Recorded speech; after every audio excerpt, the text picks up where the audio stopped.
सभी युवा साथियों को मेरा नमस्कार। मेरा नाम ममतेज शर्मा है।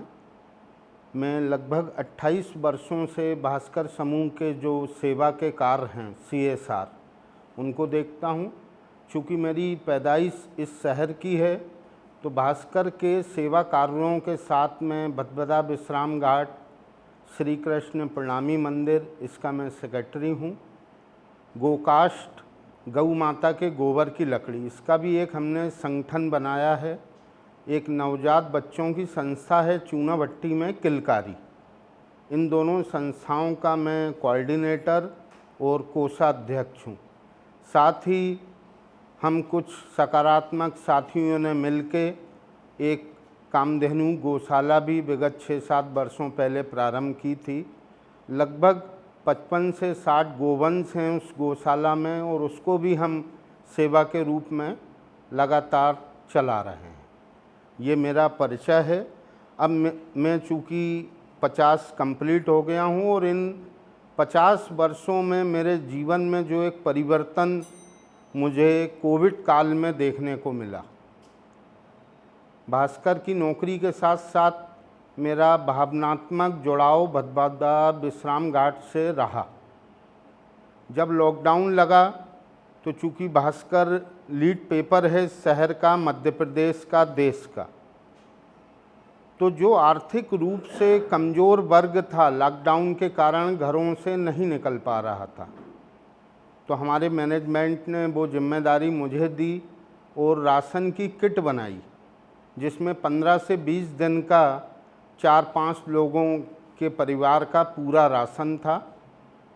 हम 8-10 साथियों ने मिलकर भोपाल शहर के जो गरीब बस्तियां थीं, श्रमिक बस्तियां थीं, वहां जा के वो राशन की किट हमने फैमिलियों में बांटी। उसकी भी एक लिमिट थी, 20 दिन 25 दिन के बाद वो मटेरियल ख़त्म हुआ। उसके बाद हमने एक संस्था है भोपाल में, भोपाल उत्सव मेला, उस मैनेजमेंट से हमने निवेदन किया कि आप रसोई प्रारंभ करें जिससे हम उन गरीब बस्तियों को दोनों टाइम का भोजन उपलब्ध करा सकें। ये रसोई हमने CM हाउस से लगा हुआ है मानस भवन, वहाँ हमने रसोई प्रारंभ की और हम सब साथी वहाँ से अपनी अपनी सामर्थ्य अनुसार 200-500 लोगों का भोजन ले जाकर और उन बस्तियों में बांटते थे। ये पीरियड लगातार चल रहा था। उसी समय 3-4 बजे की बात है, हम पे भदभदा विश्राम घाट से फ़ोन आया कि भाई साहब एक डेड बॉडी आई है कोविड की, और उस बॉडी के आते से ही जो 15-20 लोगों का हमारा स्टाफ था भदभदा का, वो भदभदा प्रेमाइसेस छोड़ के गेट पे पहुंच गया। मैंने बोला उनको आप वहीं गेट पे रोको। मैं, मेरे जो वहाँ के अध्यक्ष हैं अरुण चौधरी जी, अजय दुबे जी और एक हमारे सीनियर साथी हैं डॉक्टर योगेंद्र सक्सेना, हम चारों मानस भवन से 5 मिनट का रास्ता था, हम भदभदा पहुँचे।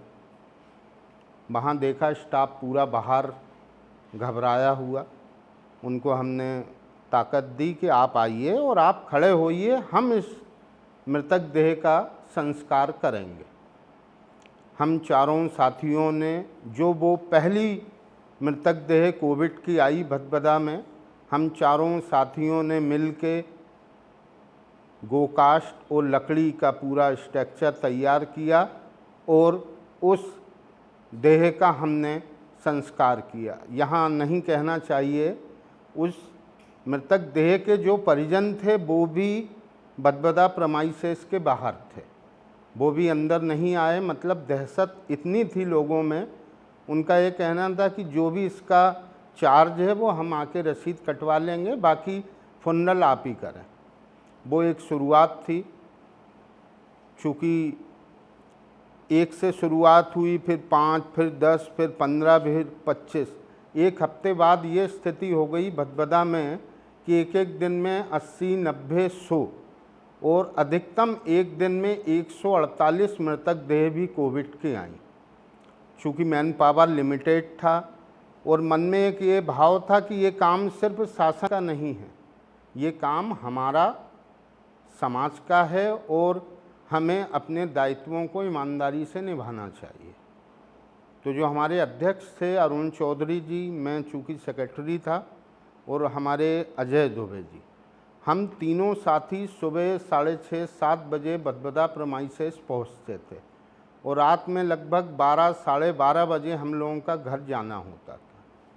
चूँकि जब 100-125 मृतक देह पर डे वहाँ आने लगी, लॉकडाउन का पीरियड था, आदमी बेचारा कहाँ जाए भूखा प्यासा, तो हमने शहर का जो संभ्रांत वर्ग था उनसे निवेदन किया और हमने भदबदा में ही रसोई प्रारंभ की कि जो मृतक के परिजन हैं, चूँकि परिस्थितियां इतनी विषम थी कि 125-150 जब मृतक देह आ रही थी तो अगले दिन फिर उतनी आनी है, तो हमने उन परिजनों से निवेदन किया, नहीं तो हिंदू धर्म में मान्यता है कि अस्थि संचय 3 दिन बाद होता है।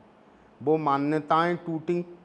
हमने सबसे निवेदन किया कि आप अगले दिन 8 बजे तक अस्थियां किसी भी हालत में उठा लें, जिससे अगले दिन के संस्कार हम फिर कर सकें।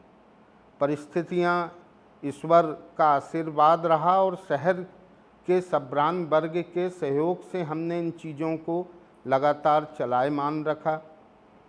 2, 3, 5 ऐसे घटनाक्रम हैं जो मेरे जीवन में हमेशा रहेंगे।